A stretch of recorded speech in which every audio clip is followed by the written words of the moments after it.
focus on relationships and results. I'm a results guy, and we all have a tendency to lean toward one or the other.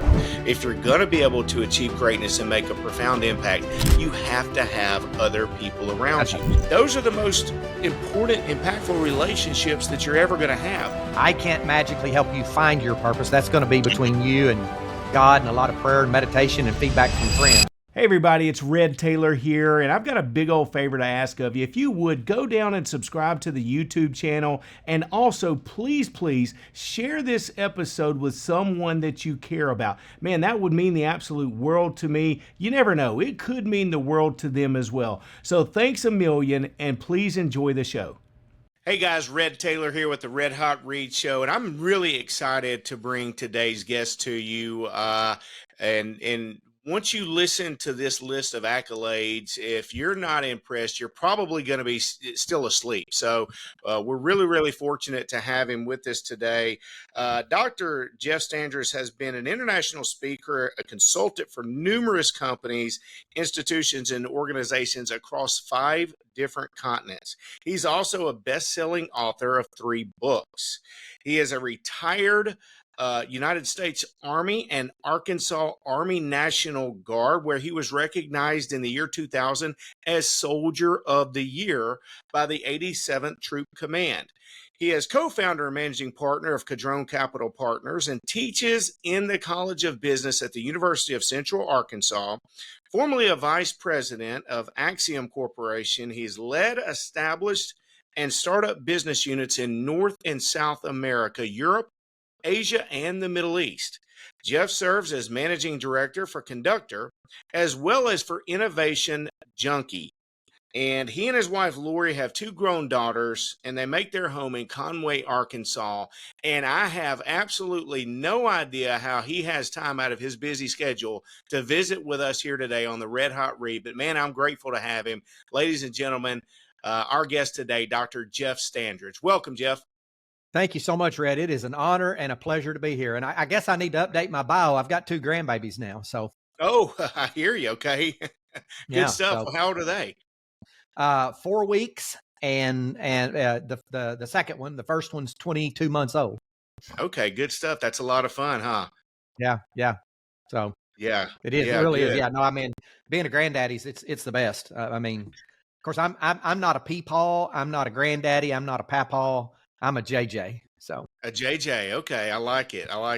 This day and time, it's all the new grandparent names are coming out with all the technology and all the innovation we have. Man, we're getting a lot more creative calling ourselves whatever the cool grandparent names are. I wanted to be J Daddy, but my son-in-law vetoed that. He wasn't going that route. He wasn't going there. I hear you. Good stuff.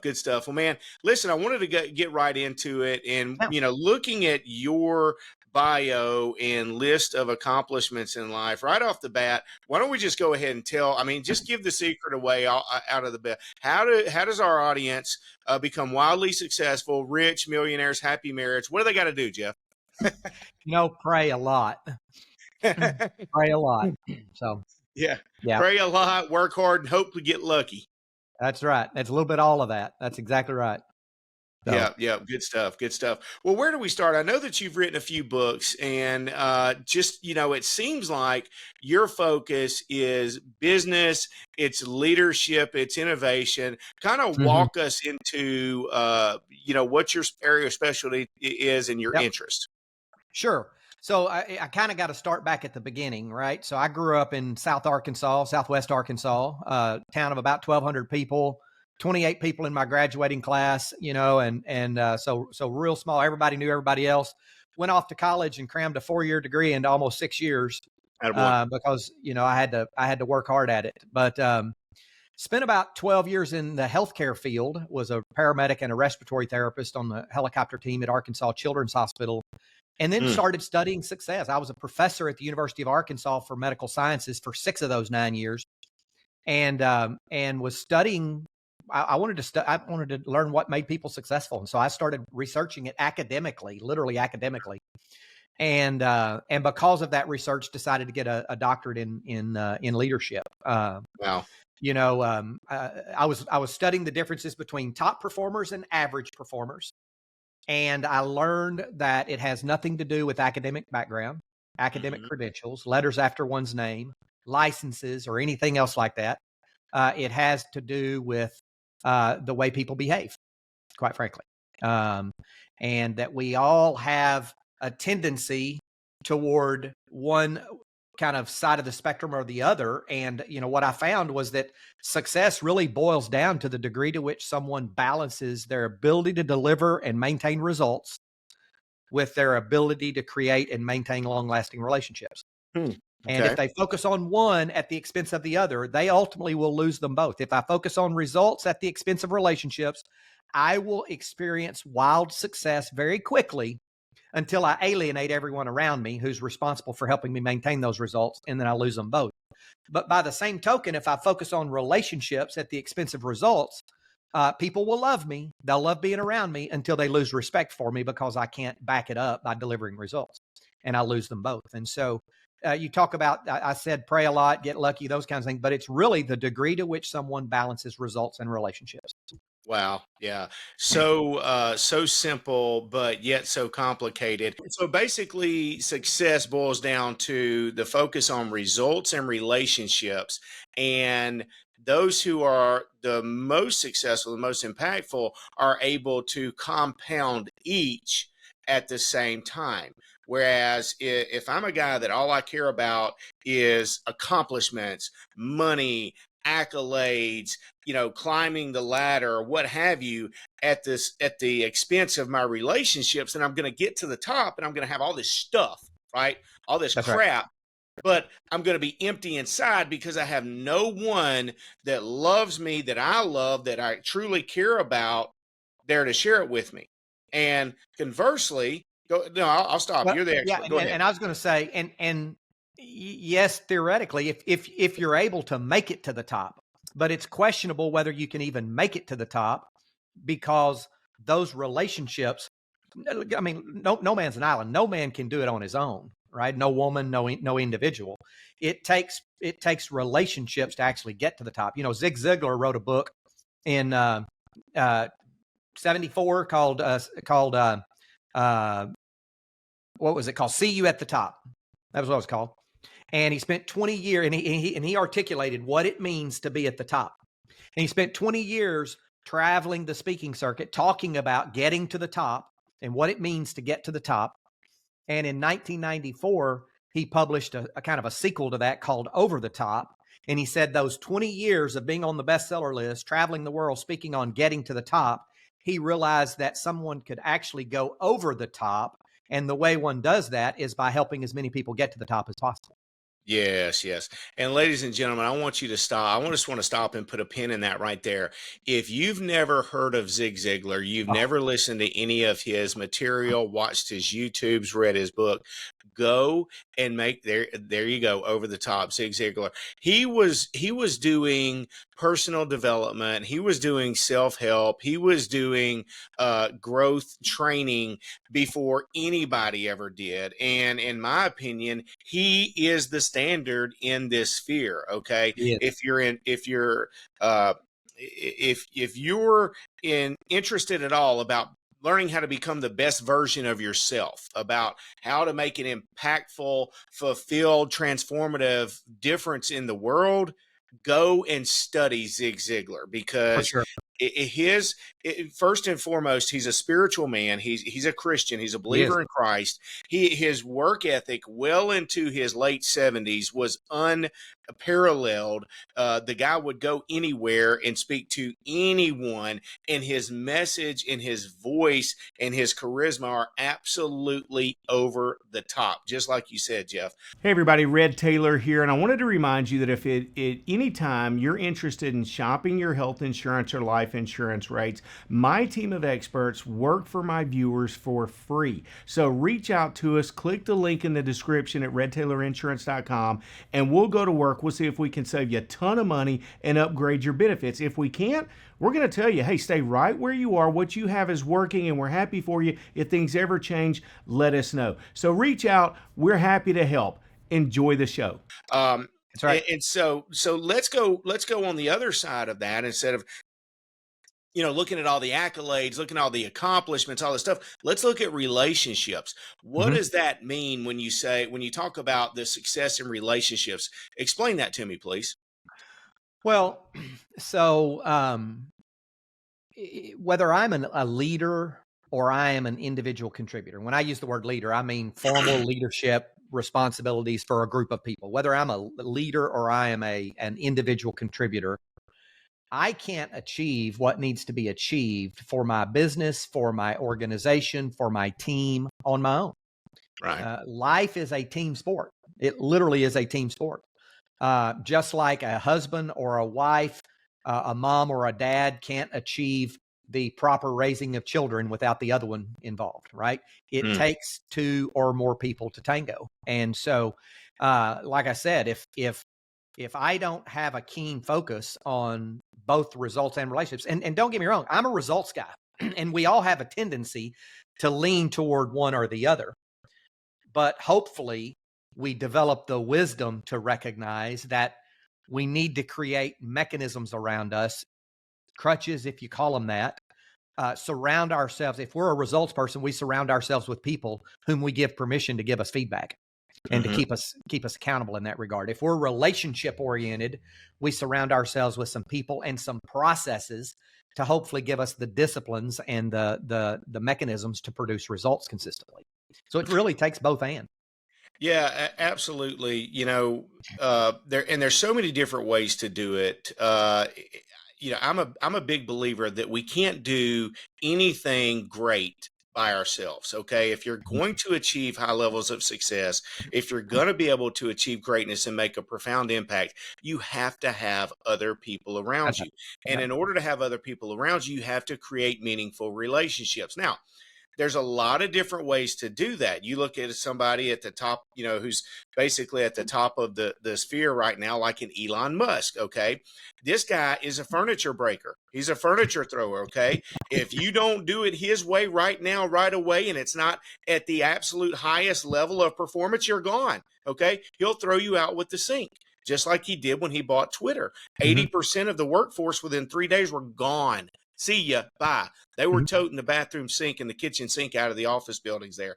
And now, with less than 20% of the workforce that was Twitter, it's operating as X at a extremely higher level. You look at a guy like Nick Saban, arguably the greatest football coach in the history of humankind. Okay. And I say that as an Auburn fan. I mean, I actually coached at Auburn. So I coached with Senator Tommy Tuberville, who I refer to as Coach Tuberville, who Mhm.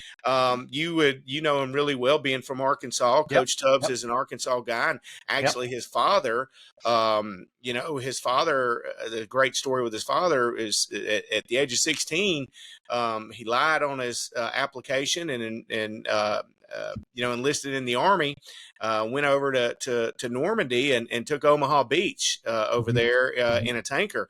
And Coach Tubbs said, "Man, well, why did your dad? Why did he lie and go into the Army at the age of 16?" He said, "Man, he wanted to get out from behind that plow." He said Dad was so poor. He said he'd never had a new pair of boots in his whole life. He enrolled in Mhm. the Army, enlisted in the Army, got a new pair of boots, and got to go to a different place in the world. But that whole generation, I guess I'll get off track there. And I say that just simply because of relation. You're an Arkansas guy, and I know Yep. that Yep. that hits home with you. But realistically, though, that generation really saved the world if you Oh, think about absolutely. it, from the Nazis and from from that way of life that was being For sure. exacerbated in all of Europe during the time. But That's go right. back to Nick Saban, and surely one of the greatest leaders, one of the greatest, most successful men of our time, as far as football coaching and leader of men. And this guy was absolutely no nonsense. I mean, Mhm. he's going to work you until you can't work anymore. He's going to raise the level of expectation. He's going to push you past what you ever thought you could ever accomplish and get more out of you, probably grudgingly. Okay, Mhm. most of the guys that work for Coach Saban hated it. They hated it, and they knew that they were doing time Okay, like doing time in the big house in order to take the next step in their profession and Sure. career. Whereas, other guys, and I'm losing. I think it's David Novak or David Nowak. I'm not sure. He was the president of PepsiCo. He Mhm. was the CEO of KFC for a while. He invented and he's the CEO and founder of Yum Foods. Mhm. He's written a book called Taking People With Me. Okay, taking people with you. And his leadership style is more engaging, more of a relational style. He wants to have fun. He wants to, recognize people for their accomplishments within the structure of the corporation. So I guess we're looking at different types of styles of leadership relations. Yeah, for sure. And when I say focus on relationships and results, I mean it's both and, right? Because uh, even some of the most gentle, and I'm using these air quotes here for people that are just listening on the podcast and not watching. Even the most gentle of leaders have to have tough conversations. They have to fire people. They Mm. have to invite people to pursue opportunities in someone else's organization, right? And that's what Elon Musk did. But I guarantee you, what we don't see behind Nick Saban, what we don't see behind Elon Musk, is there are a group of relationships there Oh yeah. that they have working with them as well, and those relationships are strong. Yeah, and one of the things that I feel strongly about is as the owner of a company. I own Red Taylor Insurance here and have for the last 25 years. Is when you have people that work for you and that work around Mhm. you that you're in a leadership responsibility for, then my process is to set expectations. Okay, Yep. let's coach them up. Let's squeeze the culture of the organization up instead of try to squeeze people out. Great. So many massive corporations spend so much money, so much time, so much resources trying to catch the 10% of their workforce doing things wrong, cutting Right. corners, Yeah. cheating, that instead of spending all that time, effort, and energy coaching people up, once you set the level of expectation, Mhm. once you set the standard, your people are more often going to strive to reach that. We talk all the time around here about chasing greatness. Okay. Yeah. Everybody in here, my daughter and kids got me a shirt made for Christmas, and it says chase greatness, and in the middle it's got this rooster. It's got a big muscular rooster, and then in the middle of that it says eat protein, and I've got That's it right. on my wall. Yeah. Okay, Yeah. it's For in sure. my office because Mhm. that's our message. I mean, it's kind of funny and it's kind of fun loving, but look, dude, that's really who we are, and we're going to talk about being great. We're going to talk about achievement, and we're going to set that standard because I believe wholeheartedly that that's what people gravitate towards than saying, don't do this, don't That's do right. that. If you do this, then this happens, blah, blah, Mhm. blah. No, because Yeah. that's what they will lower their standards to. And That's to right. your point, real quick, when you say you have to fire people, let people up, that's a tough part of it. One of the things that I have learned over the years of doing this is if I ever had to have that conversation with an employee, right? And say, hey, listen, we're going to have to help you find a new career, help you find what your calling is, and they're surprised, like Yeah. it's blindsides them. Yeah. Then I've You, done you a terrible job. You failed. You failed as a Yeah, leader. That's yeah, right. yeah. Yeah, same thing on their performance review. If you sit down to do a performance review with them as the annual performance review, and you give them bad news, and it's the first time they've ever heard it, yeah, that's a problem. I know you had a podcast recently, episode on culture. Culture is important. Culture is everything about a company, and so we spend in the organizations that I'm involved in, we spend more time trying to find people that fit our culture. Mm, Once you're confident that they have the basic requirements for the job, then find people who actually fit the core values of the org. So we actually interview to the core values. Tell me about a time. One of our core values is do the right thing. mm. And so tell me about a time when you feel like you were being pushed by a leader or someone that you respected to do something that you didn't feel was right. What was the situation? What'd you do? Yeah. They're just gonna recount a story to me, right? It's physically impossible unless you've been through covert operations training. It's physically impossible to tell a story in response to a question and lie at the same time. Tell me what you think I want to hear. Wow. If I ask you a question, do you think you always do the right thing? Well, they're going to say, oh yeah, I sure do. And I'm going, okay, check that off the list. No. I want you to tell me about a situation when you believe you were being pushed by someone, pressured by someone that you respected to do something that you didn't believe in. What was the situation? What were you asked to do? How did you respond? And then I'm going to assess, does that fit our culture? Right. Yeah, that is so good. That's so good. And I'll say that the only human beings that I think that could lie in that situation will be politicians. Politicians, pretty good. Yeah, politicians. Covert operation politicians. Is there anything different? Yeah, that's right. And so, I believe it was Neutron Jack Welch said, if you have somebody in your organization and they're a cultural fit for the organization, yet they're struggling to deliver results consistently or perform consistently, you've got the wrong combination of job responsibilities for them. Adapt the job responsibilities and move them around and get them, because they're a cultural fit. You get the right combination of skills and job responsibilities, they're going to perform. If by the same token they are a cultural mismatch, you got to fire them, because you're not going to change that. Yeah, you're not going to change that. Yeah, and so rather than having to fire them, we try to spend more time selecting people that have a cultural fit. And I will tell you, in the organizations that I'm involved in, because we have put a focus on that, we said part of the vision of our company was we wanted to be the employer of choice. And here's how we're going to do that. We now have more resumes than we have positions, where 2 years ago we had more positions than we had resumes. Nice. So let's expound on that. What is your company? Which and I know you own a few of them here. So tell me which one that you're talking about. What do you guys do? What? So I am an investor in an insurance group. You and I talked about that. It's a 3-location commercial and personal lines. That's the one where we said we want to be the agency of choice for insurance professionals who want to thrive and for people who need good quality insurance coverages, right? And so that's the one where we've really seen in the last 6 months a real change in the quality of applicants that we're getting, and people in the agency posting on social media about how thankful they are to work there, which we didn't ask them to do. Yeah. Another one is a digital marketing group called Dave Creek Media that I started with a guy that we work together, and his core values are grow, go all in every day, remember the client, own everything that you do, and win together, right? And so he focuses on that. I lead an organization called Innovation Junkie that is focused on helping companies and large nonprofit organizations create sustained strategic growth coupled with a culture of excellence in the organization. Okay. Greatness, as you said. Yeah, absolutely. I love it.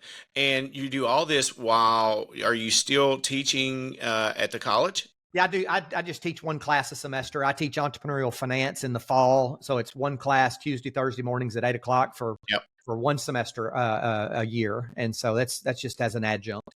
Yeah. And so that is really, really unusual and a special opportunity for those students, because very rarely do you find a teacher or a professor who has actually been successful in the field of business. Yeah. Usually those who can do and those who can't teach, right? Well, interesting you say that, because the only business course I ever took in college was my freshman year. And it's when I thought I was going to be a finance major. So I took an intro to finance and economics as an undeclared major, made the only D I've ever made in my life. Now I teach entrepreneurial finance to MBA students and senior undergraduate students. Wow. In the College of Business, where the only course I ever took, I made a D in. Yeah, I can relate. I've got a master's degree in higher ed leadership with a minor in sports management. Never used any of it.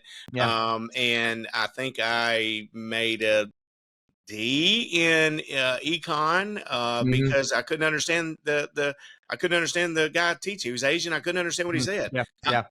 I probably couldn't understand the principles at the time either, but somehow I just, it just didn't work out for me. And today I'm in financial services for, 25 years and consider myself a PhD in health insurance, life insurance, and supplemental insurance Good products. stuff. Good So, stuff. yeah. And also in sales and leadership training as well. Well, it's So, so that's what I just said, right? That the research I found that academic credentials, degrees, certifications, none of those things really equate to or positively even correlate to success.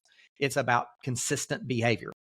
Now, yeah. not saying that those things are bad, right? My life was changed. My family tree was changed because I got a degree as a first generation college student. And now my kids went on to get degrees. I've got a neonatal nurse practitioner. I've got a pediatric oncology nurse. I've got a son-in-law that's a physician. Hmm. So education, it's a threshold. Sometimes you have to have it to get your foot in the door. But just because you get your foot in the door doesn't mean you're going to be successful. Yeah, and so really, from someone that's in the field still today, I'd like to get your perspective for the audience on how do you feel about college education now? Because there's a lot of stuff going around. Charlie Kirk, who I highly respect. He's got a huge platform, rightfully so. Has written a book called The College Scam, Mhm. and we see what's going on recently around campuses throughout the country, Columbia University, Yale, Harvard, Yeah. Penn, universities that historically have been extremely highly respected, have Mhm. turned out numerous leaders in our society, leaders in our Congress, in our Senate. Some presidents have come out of those institutions. And now we have absolute radical extremists that seem to be taking over these universities, and these young, impressionable minds seem to be being indoctrinated by Marxist, leftist, uh, communist ideological principles and woke ideologies that are extremely damaging to our country. So expound on that a little bit from somebody who's kind of in the know. Sure. Well, I think it's a leadership problem. Quite frankly, it's a leadership problem, and just like in public schools, I don't want my child indoctrinated one way or the other. That's my responsibility to introduce them to the values and principles that are important to my family and to what I think is important to be successful in the world. I don't want an overly conservative or an overly liberal teacher trying to interpret for my children when my kids were in school, or my grandchildren now. I don't want them doing that. That's not their job. I want them educating Right. them and giving them skills to be successful in the workforce. If you are not educating someone to be successful in the global economy and in the workforce, then what role are you playing? And I think that's also why college is starting to fall out of favor, quite frankly. Yes. And I'm the first to tell you, not college isn't for everyone. Mm. And I've got nephews that are in the skilled trades. One's in an apprentice electrician. Another one is an apprentice HVAC person. And I say, go get it. Right. Yes, absolutely. Entrepreneurship is a viable career path with and without college. Mm. I believe that the job of our educational institutions is to prepare people for a productive, well-adjusted life in which they can contribute to the economy and contribute to the good of our country. And if they're losing sight of that through a lot of this political crap, that's a leadership failure. Yeah, I agree 100%. And it also seems like to me, just, looking back on everything, being a part of it, I was a high school teacher for 7 years, football coach, and I was in the educational system as well. I'm a product of public school and public college. I think that one of the goals of the American educational system is to produce really good taxpayers, okay? Really good rule followers, really good system integrators. And it's not to produce innovators. It's not to produce entrepreneurs. It's not to produce those who are able to think independently about their personal finances and how to develop, constructive financial plans that enable them to grow without the shackles and burdens of debt and heavy taxation that is true in existing upon 90% of all Americans, maybe 95%. Heck, I think I read a stat the other day that something like 80% of all Americans don't have an extra $1,000 in their bank account. That's exactly right. They cannot incur an unplanned a transmission goes out, an HVAC unit goes out. They can't incur a $1,000 expense without going into debt. Not only that, 2/3 of Americans, so 65 roughly percent, spend more than they earn and finance the difference with credit cards. Yep. And so in my entrepreneurial finance class, I spend the first 2 weeks of the semester teaching personal finance. I call it winning with money, the perfect 10 for people who win. And I teach them personal finance, and I tell them, you can't run your business. You can't do entrepreneurial finance if you can't do personal finance. And I see so many people who run their businesses like they run their home checkbooks, and it's a travesty. It really is. It's scary. Kind of the way we run the country, kind of the way we're running our government right now, and spending money we don't have. What are we, $35 trillion in debt right now? We have another $300 trillion in unfunded mandatories. Thankfully, a long time ago, I got partnered up with Dave Ramsey, and I started learning Dave Ramsey's principles. I started reading his book, The Total Money Makeover, Financial Peace University. I recommend anybody, if you are a young person today, if you're middle-aged, if you're old, it doesn't matter. Go get those books. They're easy reads, 5th grade level type stuff. It's not going to blow you away. It's not going to make your head spin. It's going to teach you principles that you already know, okay? Don't, just like Jeff said a minute ago, Dr. Standridge, don't spend money you don't have. Okay. I taught Financial Peace University for about 5 years at my church. I love it. And I have about 8 copies of Total Money Makeover on the shelf back here. It's what I bought my daughters when they graduated high school. It's what I bought their friends for high school graduation presents. Cool. And I keep a half a dozen on the bookshelf and give them away for that very reason. I mean, it's not rocket surgery. No, it's not. It's not.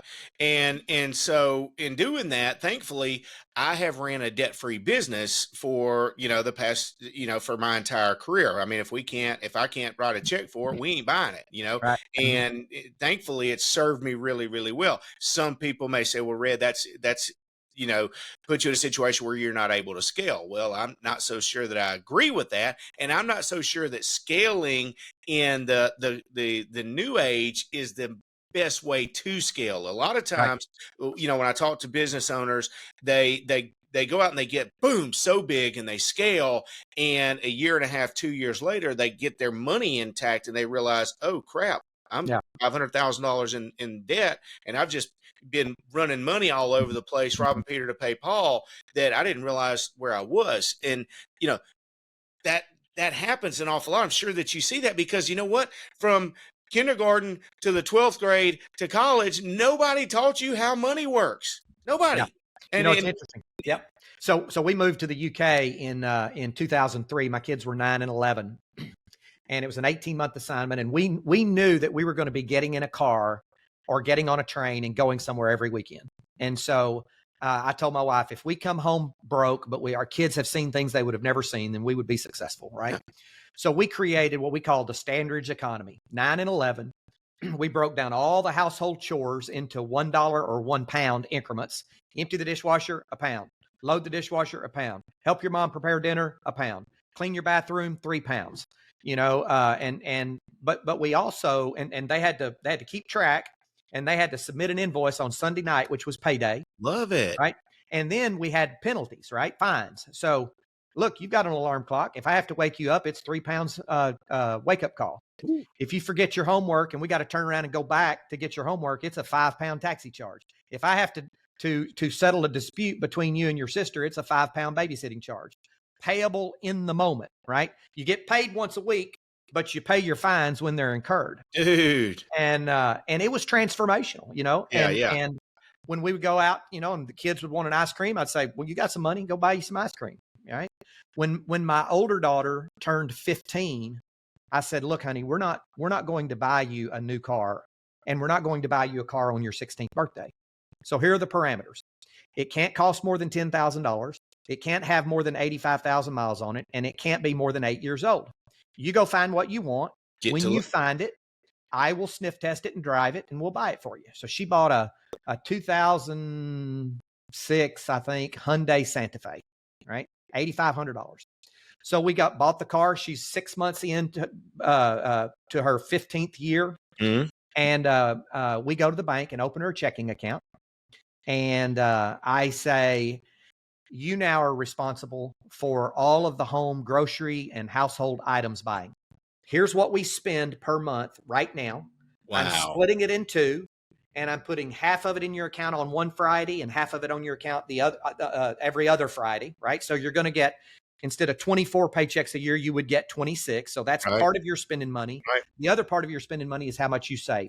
Here are the things we will consume that are generic. Here are the things that we won't.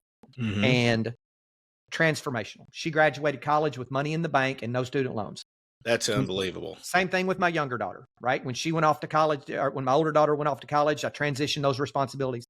Those girls drove those used cars that I got them when they were 15 until they were 21. I bought them another used car when they turned 21. And my older daughter bought the very first car she's ever bought herself when she was 28. And she bought a used car. Son-in-law is a physician. He drives a used F-150, right? Yeah. And yeah. I mean, we've got to start teaching our kids about how to manage money. We've got to do it. Man, that's absolutely phenomenal, and really makes me kind of feel like a failure as a dad, because I was never that intentional and programmatic about helping my children, teaching my children how money works and giving them those kind of responsibilities. I always talked it. My kids know I've got 29, 22, 21, 20, 19, and 13, and they know beyond the shadow of doubt, if I ever get a credit card, my dad's going to absolutely, break my arm. They know that. They know that we don't deal with credit. Okay. Now, mortgages, yeah, you deal with credit, things like that. Sure. Cars, credit cards, no, we don't deal with that kind of stuff. And well, yeah, and I'll tell you, talking about being intentional, one other thing I did, which my kids, I think, thought I was a Nazi, but I made them sign a contract for their car and keep it in the glove compartment.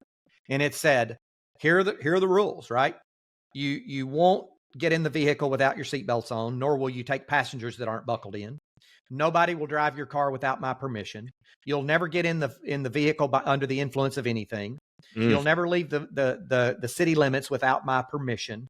And if you break these rules and you tell me about it, then you're going to lose your driving privileges for 30 days to 90 days, depending on the severity. If you break these rules and you don't tell me about it, and I find out from another parent, the police, or whomever, I'm selling the car. And I said, this has to stay in your glove compartment, not because I think you're going to do something wrong, but so that you can tell your friends, guys, look, my dad will sell my car. I can't do this. Yeah. Yeah. Here it is. If you don't believe me, he's going to lose his mind. I'm going to lose my car. That's right. So if you're under the influence, get out. That's right. Get Either out. Buckle up or get out. Yeah. No, you can't drive my car. And you never had to enforce any of those rules, did you? Well, actually, before she ever turned 16, I was in Poland. So I'd already signed the contract. She didn't even have her hardship license yet, right? So this was before we'd gotten the hardship license. I was in Poland, and my wife was at a volleyball tournament with my other child in Fort Smith, about 2 hours away. And I got a call at 5 o'clock. Well, it was noon my time in Poland, but it was about 5 o'clock in the morning back at home. And it was my daughter, and she said, Dad, I have something to tell you. I took the car to the grocery store with my friend, and we were wanting to bake a cake for some guys that were at the house, and which was another issue. We weren't even supposed to be at the house because we were both gone. They were staying with another parent. But anyway, so I said, okay, well, here's what I need you to do. I need you to clean up the car real good, scrub it in and out real good, polish it up. And then I want you to open up the doors and open up the hood. I want you to take a picture of the engine. I want you to take a picture of the inside, turn it on, get a picture of the odometer. Then I want you to close the doors, take pictures from all. She says, okay. Why are we going to do that? I said, because I'm putting it up for sale. No, Daddy, please. Listen, that decision's already done. And so fast forward, I get home. I've taken 4 or 5 calls. She's by the way on lockdown, and she's shadowing me everywhere I go. We're at another volleyball tournament. A guy calls and says that he wants the car, and I hang up. And she said, "Who was that?" And I said, "It's the last guy that looked at the car. He said he wants it." She goes, "No, Daddy, please don't sell my car." And I said, "Honey, I'm sorry." I said, "Make me an offer." And she went, "What?" And I said, "Make me an offer. You know what the rule is, and I'm selling your car unless you come to me and, well, I'll be on lockdown for 30 days. I said, "Oh, you're already on lockdown for 30 days. And so we negotiated the parameters, and that she would be on lockdown for 2 months, and she would go where I go, and she would move downstairs and give up her phone. I mean, she put it all on. And I said, "Yeah, I think I can live with that." Called the guy and said, "No, sorry, no longer available." It's amazing what a 16-year-old will do for their freedom, for their vehicle. And I've got the best kids. I mean, the fact that they even, I mean, I never took up golf because it took me away from my kids too much, right? My favorite thing to do is to go to the lake house with my family or do something with my family. And I mean, I played a little golf, but I never got good at it. Take them hunting with me, just whatever. Yeah. But the fact that as 32 and 30-year-old adults, and they at least make my wife and me feel as though they enjoy spending time with us. Yeah. I'll put that over the top of any other success ever in any shape, form, or fashion. Yeah, that's awesome. I tell you, and I'm not sure who said this. I'm a podcast junkie, so I listen to a ton of podcasts. I read a ton of material. I'm a learner. I'm not a high IQ guy. So like you said earlier, I don't think success is determinant upon anybody's IQ. I don't think it's determinant upon anybody's education level. I think it's determined upon the things that you mentioned earlier. I think grit is right up there because, tough things are going to happen to you. Bad things are going to come. You're going to lose. You're going to suffer some losses in business. You're going to suffer some losses in life and your relationships. And it's how you overcome those losses and those adversity. And so, what I would say about your children, like I said, I forget who said this, is that if you could call your parents and tell them, that you're healthy, that you're happy, and that they're important to you, that they matter to you, and that you love them. Because life is going to take our children in different directions that we can't really control all the time, right. Unless you go and you build, go buy up a big compound, buy, a bunch of land and throw you a couple of houses up out there. And you say, hey, if you'll come live here, we'll pay for everything for you pretty much. Those are offers a lot of them can't refuse. Yeah. Otherwise, many times life will take our children down roads that lead away from us. And so as parents, those are the things that we want to know, is sure. that they're happy and that they're healthy and that they still love us and that we mattered to them, that we were important to them and that we were impactful to them. So that's just something right now. If you've got parents out there, in the audience today that you haven't reached out to recently, man, I encourage you, pick up the phone, give them a call, and just give them just give them that gift today. And I'm just telling you, it will transform your life. It'll transform the relationship that you have with them. And besides your parents, your spouse, those are the most important, impactful relationships that you're ever going to have. Okay. Nobody in your life, nobody that not your friends, not your coworkers, not your cousins, not the people that are on your team. Nobody wants you to be successful more than your parents. That's right. No, That's not exactly one right. person. That's Okay. exactly right. Yeah. Yep. So, In every aspect, from faith to family to friends to fitness to financial, in every aspect of your life. And there's nothing I like more than to sit in my row at church and look down and my kids are lined up. My adult children and grandchildren are lined up beside me. yeah. Yeah. It's the best thing going. It's the best. It's the Yeah. best. Yeah. Switch gears a little bit. So, Yep. so I wanted to kind of tap into some of the books that you've written. The one that really struck me is, just being a self improvement and personal development kind of junkie myself, was your abundance principle and the Mm. 5 keys to living an abundant, filled life. Mhm. If you would just kind of touch on those for me. I think I was able to study up and get the 5 keys. A is going to be your, number one is going to be your spirituality, your relationship with your God. And, Mhm. I'm a Christian. I think that you are as well. Sure. Sure. And I don't, you know, predetermine that only Christians are welcome on this show. Right. Um, you know, we just, that's what my spirituality is. And that's who saved me. Second is going to be your attitude and how your attitude plays such a major factor in your success in your life, your relationships, and then, like you teach your personal finance, not your entrepreneurial Mhm. finance, but your personal finance. And then what's your purpose? What is the Right. purpose that drives you and that you're chasing in life? If you will, I kind of researched you a little bit, man. I want to Yeah. come to these Yeah. things a little bit prepared, but if you will expound on those for us, Dr. Standridge, Yeah. and give us the inside scoop to our audience on those. About 42 years of age, this would have been in 2008. The public company I was working for had a failed private equity deal, and our stock went from $30 a share down to $6 a share. Hmm. And about that time, I started asking, what's my calling?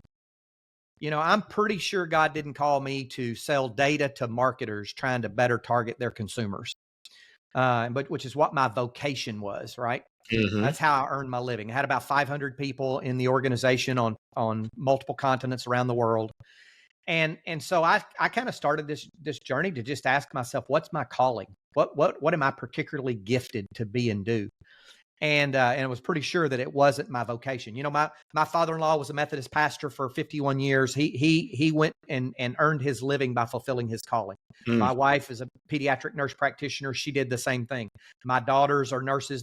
People in the helping professions have Right. the privilege of being able to, teachers in many instances, be able to fulfill their God-given calling and earn their vocation at the same time. Mm-hmm. I came to the belief that if we can figure out the connection and our calling is not our vocation, then perhaps our vocation can support our calling. And how I came to that was I started asking and praying about and wondering kind of what is my own calling. And because I knew it wasn't how I earned my living. So I taught the same adult Sunday school class for 25 years. So I started reflecting on some of the feedback I got from that.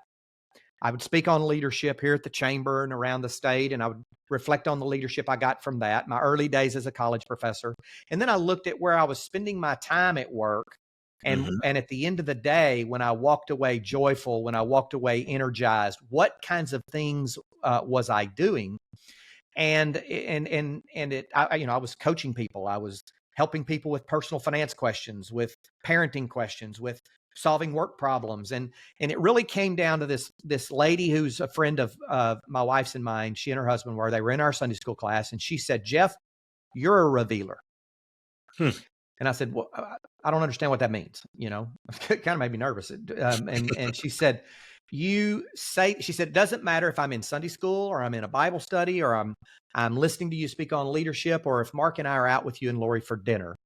You say things that provoke and many times inspire me to think differently about my life, my work, my home, my family, etc."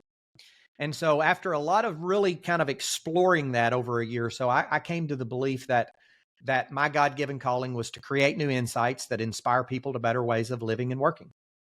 And I realized that the job that I had, the vocation that I had, created a platform where I had 500 people that I was interacting with on a day-to-day basis that gave me the platform to do just that. It gave me the opportunity to speak around the community. It gave me the opportunity to work with the employees that I was working with. It gave me the opportunity to be home most weekends so I could teach Sunday school. And when I made that connection and I embraced that connection, it was a complete and total game changer for me in terms of the attitude with which I went to work and the attitude with which I came home from work. And so I believe everybody has a calling. For some people, they're fortunate enough for their vocation to be their calling. For other people, their vocation can support their calling if they, number one, figure out what their calling is, and number two, figure out the connection. Well, and that is so good. That's some of the best 3 minutes that's ever been on this show right here.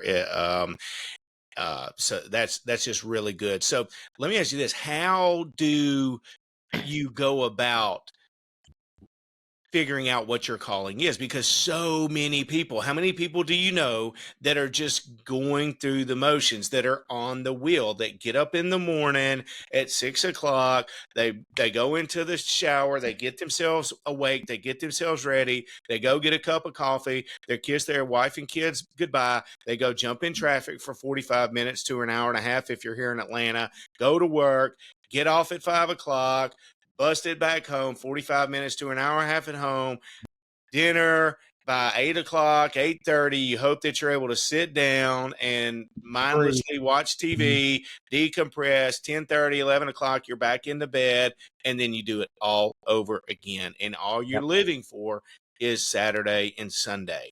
Yeah. And so how can these people take the steps to become purpose-driven, to become passion-focused human beings, which is what we're all called to be in the first place? Yeah. I took a piece of paper and I drew a plus sign across the paper. Now it should be pretty much equal here. So you got 4 equal quadrants on a piece of paper. This is what I use. I can help you get started, right? I can help you get started. I can't magically help you find your purpose. That's going to be between you and God and a lot of prayer and meditation and feedback from friends, right? But start here. And then in each of the 4 quadrants, you're going to answer a different question. So the upper left-hand quadrant, you're going to answer the question, I am good at, or complete the statement, I am good at. And you're going to list all the things that you really feel like that you are gifted at doing, skills that you have, capabilities that you have. Then you're going to answer the question, I am passionate about. What are all the things that you love, that you're passionate about, that you love doing, that really kind of motivate you?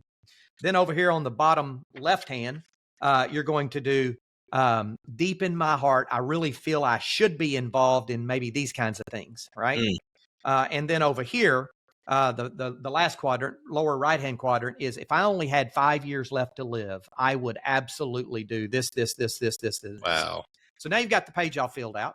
The other thing I would do is to circle everything rather that appears in 2 or more quadrants. So themes that start to occur. Then turn the paper over and list out, here are the themes that I've identified. Then go find some of your closest friends and ask for feedback. What do you think I'm good at? What do you think from looking at me on the outside in, what do you think I'm passionate about? And use that to kind of get additional information there. You find some more themes, put them down here. Then just start thinking about those, start praying about those, start meditating on those, and really begin to seek out, what do you really feel like your God-given gifts are? Then once you kind of get that idea and you understand, then start looking for, how can my business, my job, my vocation or whatever, how can it support my fulfillment of that calling? Where can I fulfill that calling? And how can my job support that fulfillment? Yeah, so good. But I'll go back to something that we mentioned on earlier, is the main thing that keeps people from doing this, from acting upon this, outside of fear, the fear of change. Nobody likes change, but the main thing is debt. Is the fact that we get ourselves in insurmountable debt. Why do millions and hundreds of millions of people wake up every day and go to work at jobs they can't stand, for people they don't like, and spend time around people they don't like? Why? Because they got to pay the mortgage. Why? Because they have to pay for their health insurance. They got to pay their car payment. They got to pay their insurance. They got furniture payments and television payments, and they got credit cards that they bought stupid stuff like clothes on and shoes and and food or something like that because they wanted to go out to eat at Ruth's Crisp or House down in Atlanta or something like that. Why do we do that and put ourselves in a situation where we are absolutely shackled and bound now to live a life that is going to be completely unfulfilling? You know, the scripture says that the borrower is slave to the lender. Okay. Yep. Listen to that, people. The borrower is slave to the lender. So when you spend money that you don't have, when you get yourself into debt, credit card debt, automobile debt, any kind of revolving debt that you have that is not putting you in a situation where it's creating income. Okay. Because debt that creates income is called an asset. Okay. Debt that doesn't create income is called a liability. I think Robert Kiyosaki said it the best. An asset is something that puts money in my pocket. A liability is something that takes money out of my pocket. So that's as simple as assets and liabilities can become. But if you want to put yourself in a situation where you can chase your passion, like Dr. Standridge just taught you that the simple approach to do, divide everything into quadrants. Okay. Put down the things that you're best at, the things that you're most passionate about, the things that you feel like you're called to do. Okay. And have an opportunity to truly chase those. When you get over your fear and take action upon it, you're not going to be able to do it if you're shackled with debt. I left my full-time employment. So I continued to work in that job for 8 years after I went through that exercise and kind of discovered the connection between my vocation and my calling. And I said, Axiom was really a great place for me to fulfill my calling. And it didn't cease to be a good place, but another one emerged, which is what I do today.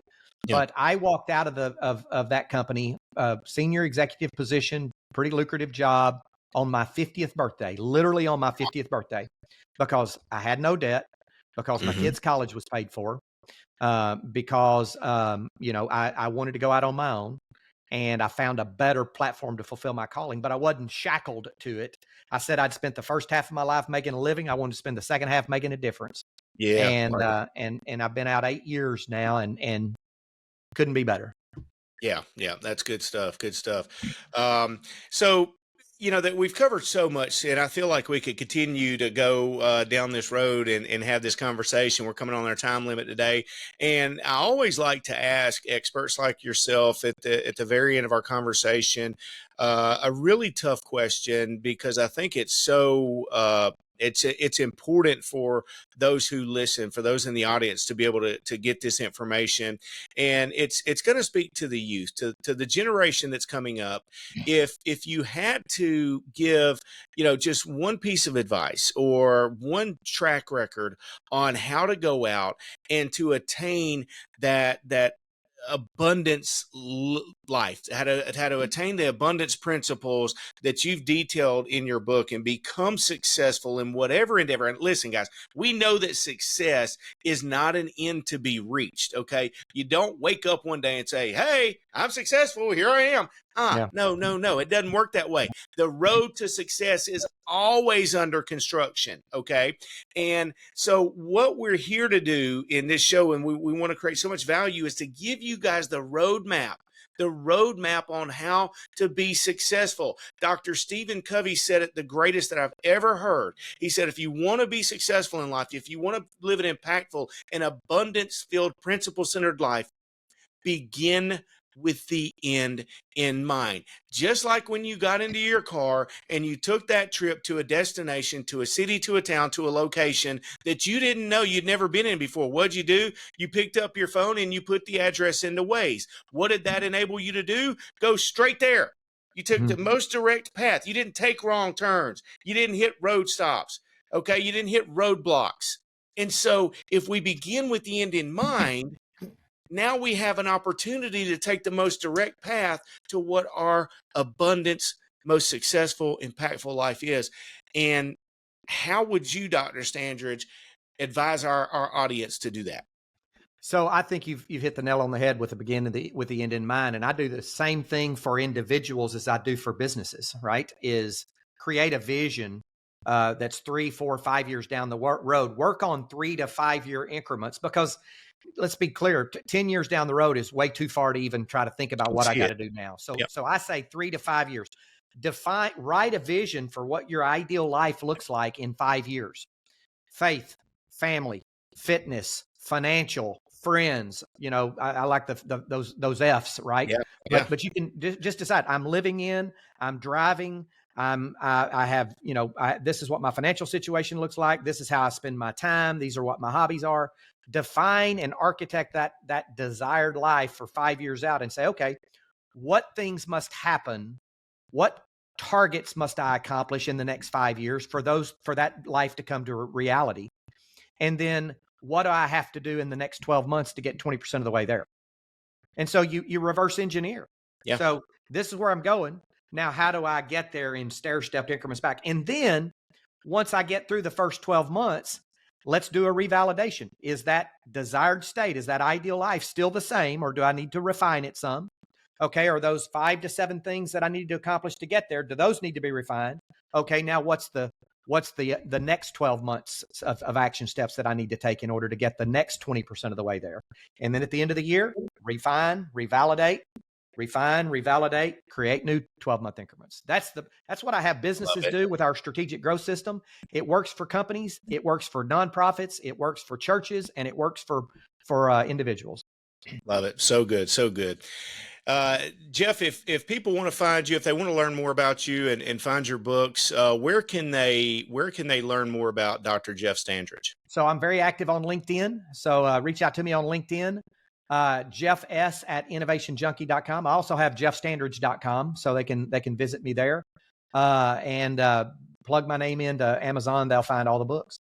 Good stuff. Good stuff, brother. It's been an honor. So thankful to have you on the show today and sharing all of your wisdom and greatness with our audience. And guys, that's it for today. Red Taylor, Dr. Jeff Standridge from the Red Hot Read. Thanks so much.